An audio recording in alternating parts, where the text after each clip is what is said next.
हिमाचल प्रदेश विधानसभा चुनाव के लिए गठित संचालन समिति से कांग्रेस के सीनियर नेता आनंद शर्मा ने इस्तीफा दे दिया है। आनंद शर्मा ने कांग्रेस अध्यक्ष सोनिया गांधी को एक पत्र लिखा है और इस पत्र में आनंद शर्मा ने लिखा कि 26 अप्रैल को हिमाचल कांग्रेस की संचालन समिति का प्रमुख बनाए जाने के बावजूद उनकी भूमिका आज तक स्पष्ट नहीं की गई।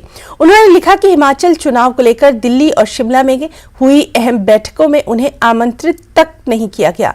आनंद शर्मा ने स्पष्ट कर दिया कि वो पार्टी के चुनाव अभियान का समर्थन करना जारी रखेंगे। प्रदेश में संचालन समिति के अध्यक्ष की नियुक्ति की गई थी। आनंद शर्मा को हिमाचल प्रदेश के बड़े लीडरों में शुमार किया जाता है। कांग्रेस अध्यक्ष को लिखे अपने पत्र में आनंद शर्मा ने कहा कि पार्टी की किसी बैठक में शामिल नहीं होने से उनके स्वाभिमान को ठेस पहुंची है।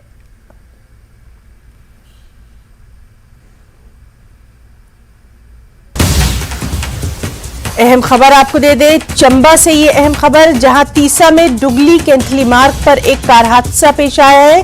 कार में सवार 4 लोगों की मौके पर मौत हो गई है। तो बेहद अफसोसनाक खबर, तीसा में डुगली केंथली मार्ग पर एक कार हादसा पेश आया। कार में सवार 4 लोगों की मौके पर मौत हो गई।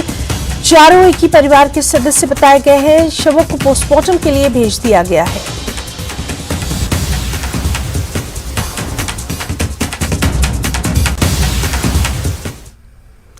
सोलन में शांति बाईपास रोड जगह जगह से टूट गई है, जिससे गाड़ी चालकों को काफी परेशानियों का सामना है। करीब 10 दिनों पहले ही शांति बाईपास रोड का उद्घाटन मुख्यमंत्री जयराम ठाकुर ने किया था। उद्घाटन के 10 दिनों बाद ही सड़क की ऐसी हालत बनने से सवाल उठने लाजमी है। इस मामले में सोलन विधायक कर्नल धनीराम शांडिल ने कहा कि सड़क की खस्ता हालत की जानकारी उन्हें भी मिली है और वो जल्द ही जाकर सड़क का मुआयना करेंगे और कमियों को दूर करने का प्रयास किया जाएगा।